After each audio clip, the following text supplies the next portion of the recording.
उम्र बीती जा रही है। हर हुकूमत के बदलने पर हम ख्वाब देखते हैं कि वो सुबह अब आ जाएगी जब ये रियासत सिक्योरिटी को तरजीह देने के बजाय अवामी फलाह पर तवज्जो देगी। हर जमहूरी हुकूमत से तवक्को बांधते हैं कि अब आइन की सरबलंदी कायम होगी, जमहूरियत की बेहतरी की तरफ तवज्जो होगी, मीडिया आज़ाद होगा, अदलिया इंसाफ के मुताबिक फैसले करेगी, इख्तिलाफ राय को बर्दाश्त किया जाएगा, सियासी मुखालफों को जेलों में भेजने के बजाय उनकी आवाज़ पार्लियामान में गूंजने लगेगी। इस मुल्क को मारूज़ वजूद में आए 5 सदी हो चुकी, मगर वो सुबह आ नहीं रही बल्कि मजीद दूर होती जा रही है। मसला बड़ा सादा है। बानी पाकिस्तान कायद-ए-आज़म मोहम्मद अली जिन्ना ने पहले दिन ही मुल्क में पार्लियामानी जमहूरियत का निज़ाम राइज किया। सारे इख्तियारात वज़ीर-ए-आज़म को दिए। 1973 में मुल्क की तमाम मजहबी और सियासी जमातों ने मिलकर मुत्तफ़िक आइन बनाया। ये आइन भी पार्लियामानी और जमहूरी है। मुल्क की तारीख में अगर 2 सबसे बड़ी मुत्तफ़िक चीज़ें हैं तो उनमें से एक कायद-ए-आज़म के साथ, दूसरा आइन पाकिस्तान।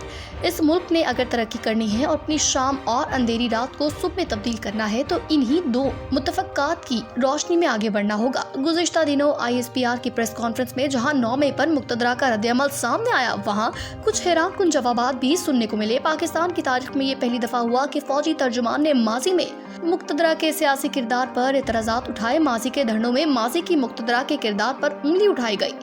इसी तरह चीफ जस्टिस काजी फाइज ईसा ने जनरल फैज हमीद के फैजाबाद धरने में किरदार का कई बार जिक्र किया। अगर तो वाकई माजी की गलतियों के तरफ का वक्त आ गया है तो ये बड़ी खुशाइन बात है और इसका मतलब है कि हम फिर से सुबह के ख्वाब देख सकते हैं, मगर वो सुबह तभी आ सकती है जब कमांडर अब्दुल रब की सिकंदर मिर्जा के बारे में झूठी कहानी बेनकाब हो। इसी झूठी कहानी के बिना पर सदर सिकंदर मिर्जा का बोरिया बिस्तरा गोल करके इक़्तिदार जनरल अयूब खान के सुपुर्द हुआ। झूठी कहानी ये बनाई गई कि सिकंदर मिर्जा अयूब खान को गिरफ्तार करने की मंसूबाबंदी कर रहे थे। अयूब खान के दौर में सिकंदर मिर्जा जलावतन रहे और उनका मौक़िफ़ कभी सामने नहीं आने दिया गया।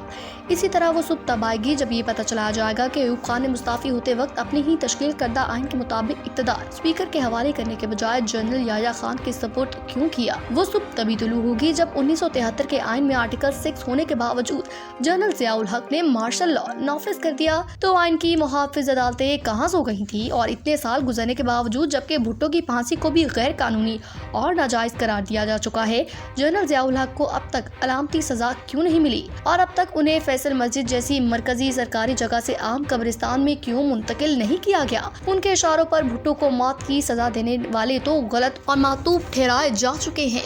हकाइक को छुपा कर आप नई सुबह की दुआ भी नहीं कर सकते। अगर माजी की मुक़्तदरा के कारनामों पर सवाल उठाने की इजाज़त हो तो जनरल मुशर्रफ के गैर आइनी मार्शल लॉ के साथ उनका साथ देने वाले जजों, सियासतदानों और सहाफ़ियों के बारे में भी कोई अदालती हुक्म आना चाहिए। नई सुबह देखनी है तो मार्शल लॉ का साथ देने वालों के लिए कम से कम कोई हुक्मनामा तो जारी होना चाहिए ताकि मुस्तकबिल में कोई गैर आइनी इक़दाम की हिमायत करते हुए 100 बार सोचे। इस तरह जनरल बाजवा के ज़माने में अदालतों के जरिए नवाज शरीफ और नून लीग के खिलाफ जो फैसले कराए गए उनका हिसाब भी लिया जाना चाहिए। JIT में ISI के हाजिर सर्विस अफसरों को जिस तरह इस्तेमाल किया गया इसकी भी बात बस होनी चाहिए। जनरल बाजवा, जनरल फैज हमीद और उनके हवारियों ने हुकूमत के शतूरों की मदद से जिस तरह आज़ाद मीडिया का घेराव किया और उसका भी हिसाब होना चाहिए। हकीकत तो यह है कि जनरल पाशा, जनरल ज़हीरुल इस्लाम और फिर जनरल फैज हमीद के ज़माने में जो कुछ हुआ उसने सियासत, सहाफ़त, अदालत और मुआशरे को तबाह करके रख दिया।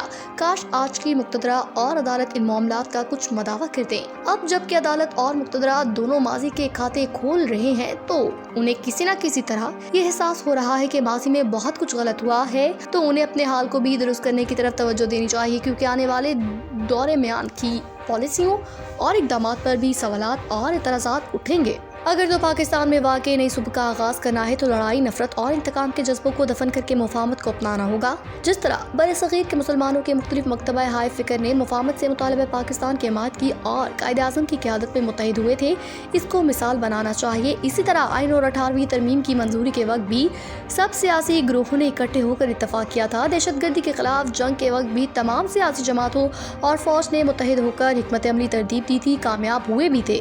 अब भी मुफाहमत की इसी जज्बे की जरूरत है। सियासी अमल में तहरीक इंसाफ को भी शामिल करना चाहिए और कौमी मुफाहमत के अमल में एक दूसरे की गलतियों कोताहियों को माफ करके मुस्तकबिल की तरफ देखना चाहिए। अगर हम आपस में दस्ते गिरबान है तो ना सियासी इस्तेहकाम आएगा, ना ही मईशत को देर पा इस्तेहकाम मिलेगा। जब तक सब फरीक मुफाहमत का ये रवैया नहीं अपनाते, हमारी नई सुबह देखने और पाकिस्तान को बदलने का ख्वाब कभी पूरा नहीं होगा। ये ख्वाब तभी शर्मिंदा ताबीर होगा जब हम सिक्योरिटी स्टेट से फलाही रियासत बनने का सफर शुरू करेंगे और मुल्क को सिर्फ और सिर्फ आइन और कानून के तहत चलाने का अज़्म करेंगे।